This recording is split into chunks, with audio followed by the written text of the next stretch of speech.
കളമശ്ശേരി ഭീകരാക്രമണത്തിൽ പ്രതി ഡൊമിനിക് മാർട്ടിന്റെ വിദേശ ബന്ധത്തിൽ വീണ്ടും അന്വേഷണം ആരംഭിച്ചു.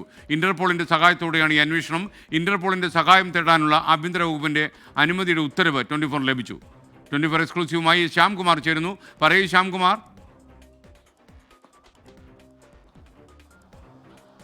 SKN കളമശ്ശേരി സ്ഫോടന കേസിൽ നിരവധി പേർ മരിച്ച ആ കേസിൽ പ്രതി ഡൊമിനിക് മാർട്ടിൻ്റെ വിദേശ ബന്ധം അന്വേഷിക്കുന്നതിന് വേണ്ടിയിട്ടാണ് ഇപ്പോൾ സർക്കാർ തീരുമാനിച്ചിരിക്കുന്നത്.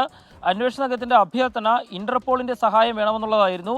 അതിന് അനുമതി നൽകിക്കൊണ്ട് സംസ്ഥാന സർക്കാർ കഴിഞ്ഞ മാസം 29-ാം തീയതി ഉത്തരവിറക്കിയിരുന്നു. ആ ഉത്തരവിൻ്റെ പകർപ്പാണ് ഇപ്പോൾ നമ്മൾ പുറത്തുവിടുന്നത്.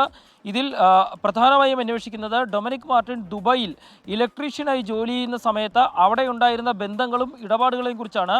കേരള പോലീസിന് മറ്റൊരു രാജ്യത്ത് നടന്ന ഇടപാടുകളെക്കുറിച്ച് അന്വേഷിക്കാൻ പരിമിതി ഉള്ളതിനാലാണ് ഇന്റർപോളിൻ്റെ സഹായം തേടിയിരിക്കുന്നത്. അവിടെ ഉണ്ടായിരുന്ന സമയത്ത് ഈ ബോംബ് നിർമ്മാണത്തിന് എങ്ങനെ പഠിച്ചു, അത് അവിടെ പരീക്ഷണം നടത്തിയിട്ടുണ്ടോ, മറ്റുള്ള സഹായം ലഭിച്ചിട്ടുണ്ടോ, മറ്റ് രാജ്യങ്ങളിൽ ഡൊമിനിക് മാർട്ടിൻ പോയിട്ടുണ്ടോ, അങ്ങനെയുള്ള നിരവധി കാര്യങ്ങൾ അന്വേഷണ സംഘം പരിശോധിച്ചിരുന്നു.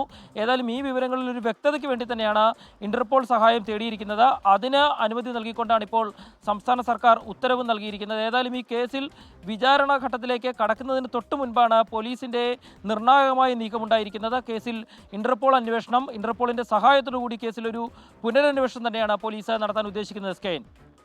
Okay, thank you Shyamkumar.